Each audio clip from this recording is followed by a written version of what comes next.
Bom, gente, agora que a gente já viu, então, como que os gametas se formam e como que ocorre a fecundação, transporte e liberação de gametas e a fecundação, a gente vai iniciar os eventos da primeira semana e segunda semana do desenvolvimento embrionário.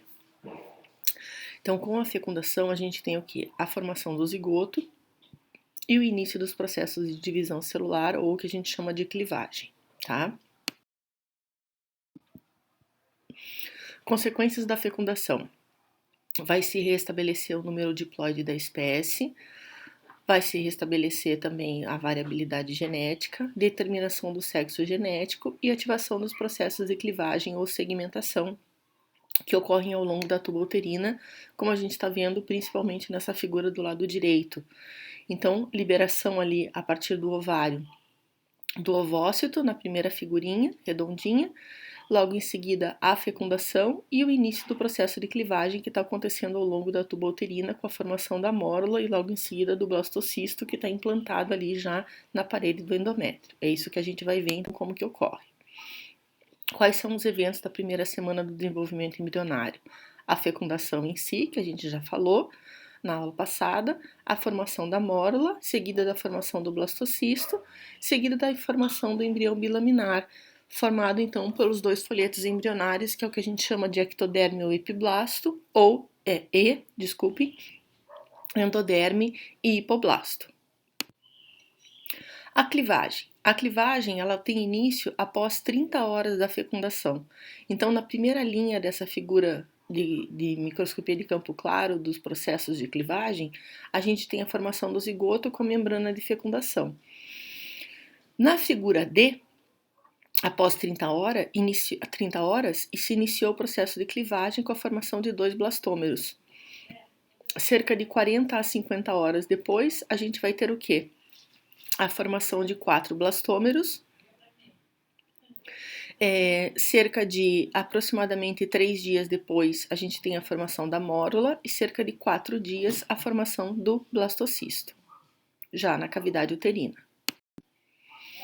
Aqui a gente tem nos cantos figuras de microscopia de campo claro, mostrando a segmentação, com a formação de 2, 4, 8 e 16 blastômeros, com a formação da mórula.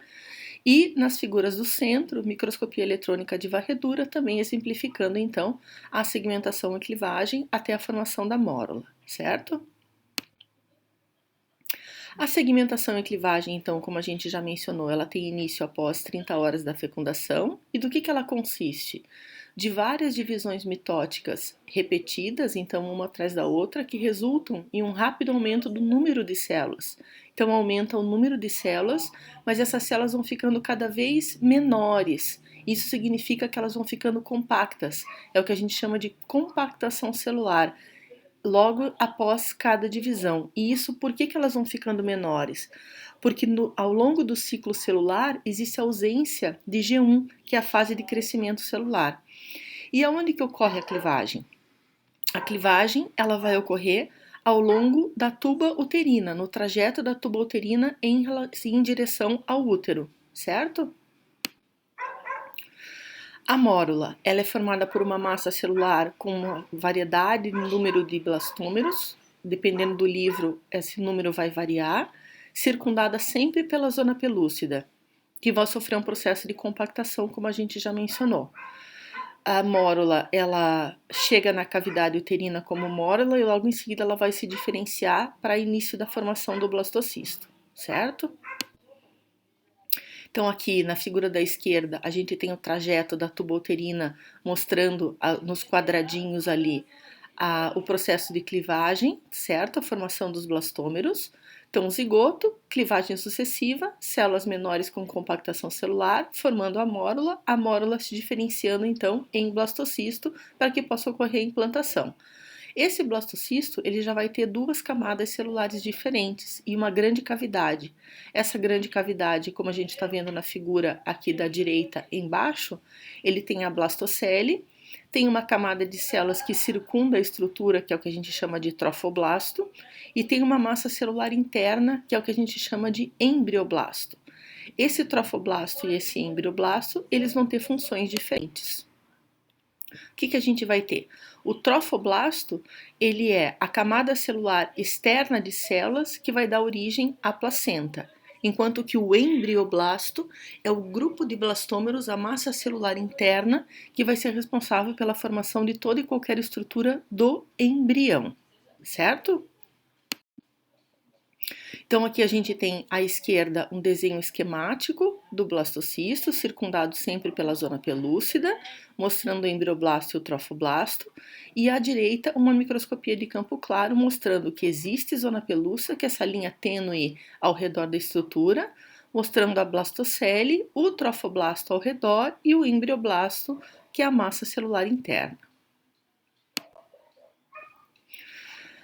Como que ocorre a implantação? Porque essa estrutura é a estrutura que está pronta para que possa ser implantada. Primeira coisa que tem que acontecer é a perda da zona pelúcida, tá? Para quê? Para que o trofoblasto possa entrar em contato com a parede endometrial. Aproximadamente na parede posterior do útero, no endométrio da parede posterior do útero, é onde vai ocorrer a implantação. Essa implantação consiste na adesão e penetração do blastocisto. Então, a primeira coisa que tem que acontecer é que ele tem que aderir. O blastocisto ele adere ao endométrio, então ele vai aderir ao endométrio e após ele ter aderido ao endométrio,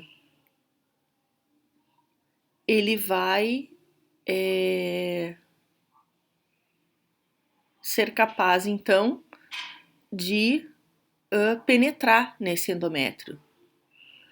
Conseguindo penetrar no endométrio, o trofoblasto vai sofrer diferenciação celular e vai dar origem a duas camadas teciduais diferentes. Ele vai dar origem ao sincício trofoblasto e ao citotrofoblasto.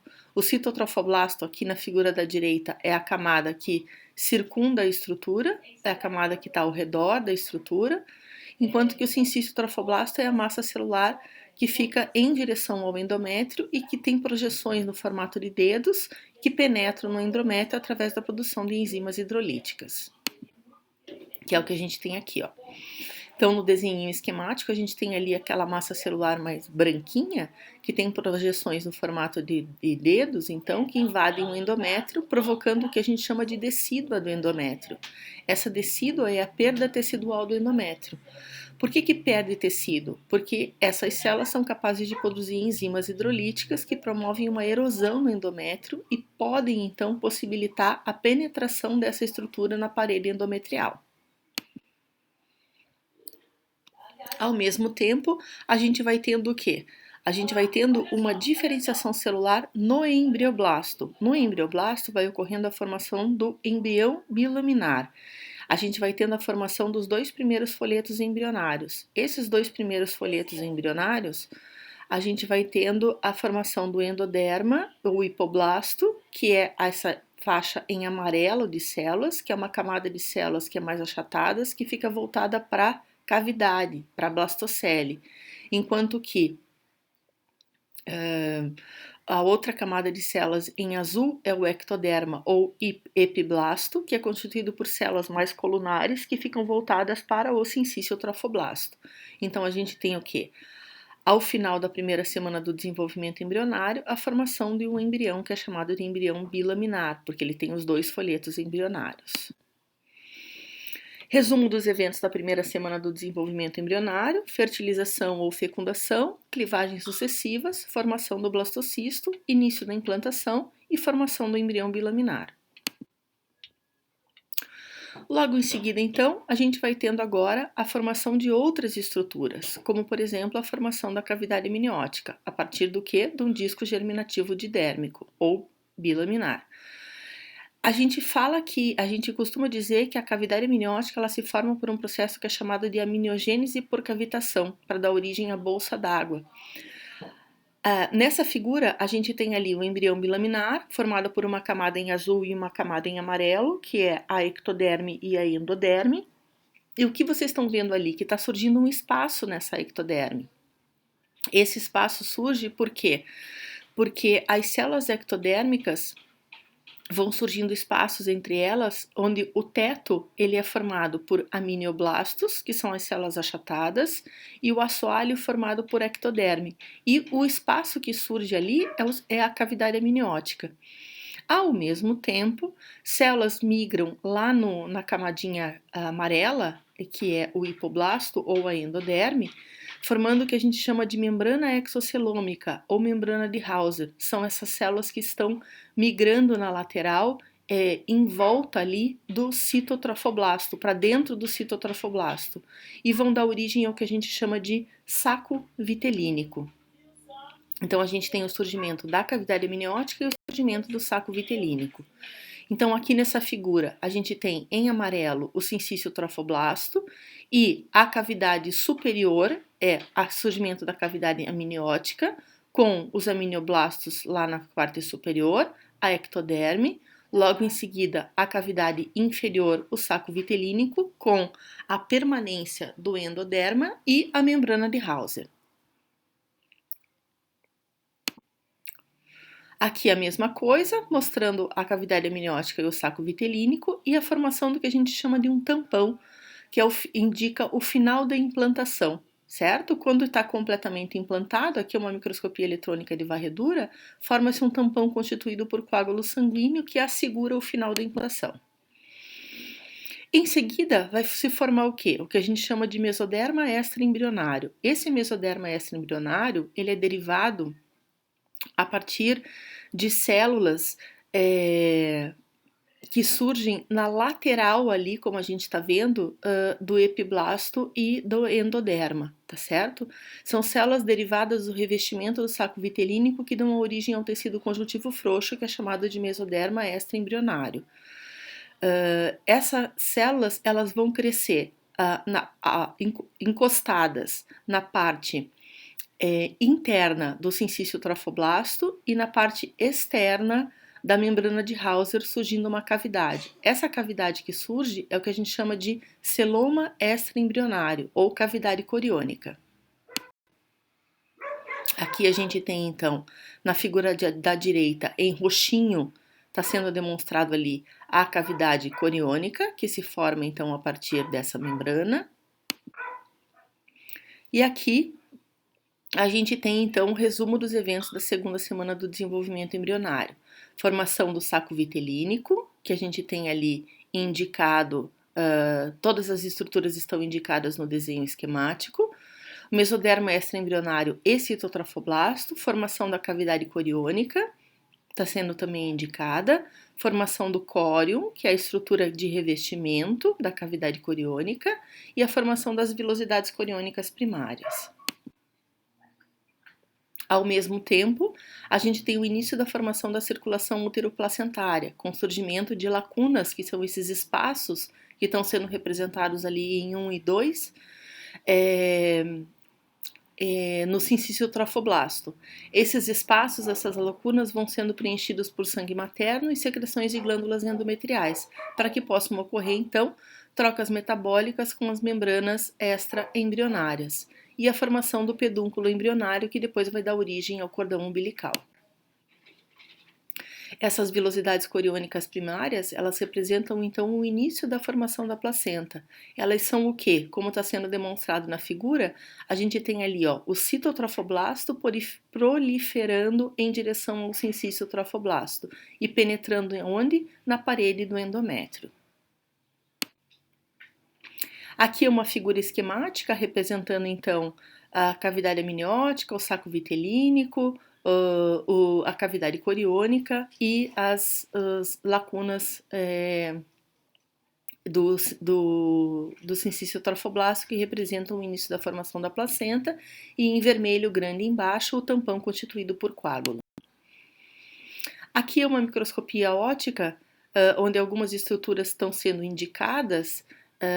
O disco embriônico ali, só que está muito pequenininho. Aqui, em aumento maior, as estruturas também estão sendo indicadas, como vocês podem observar. Aqui, uma microscopia óptica corada em HE, também com as estruturas que a gente estudou sendo indicadas. Em aumento maior, a estrutura relacionada ao disco didérmico, com o amnion, epiblasto, o cordão umbilical, a região do pedúnculo, que vai dar origem ao cordão umbilical, a região do saco vitelínico, celoma extraembrionário. E a formação, então, da placa pré-cordal. A formação da placa pré-cordal no embrioblasto é o espessamento, então, do hipoblasto e indica o local do desenvolvimento da boca. Essa figura a gente vai começar na próxima aula com ela e a gente vai estudar ela, então, de forma mais aprofundada.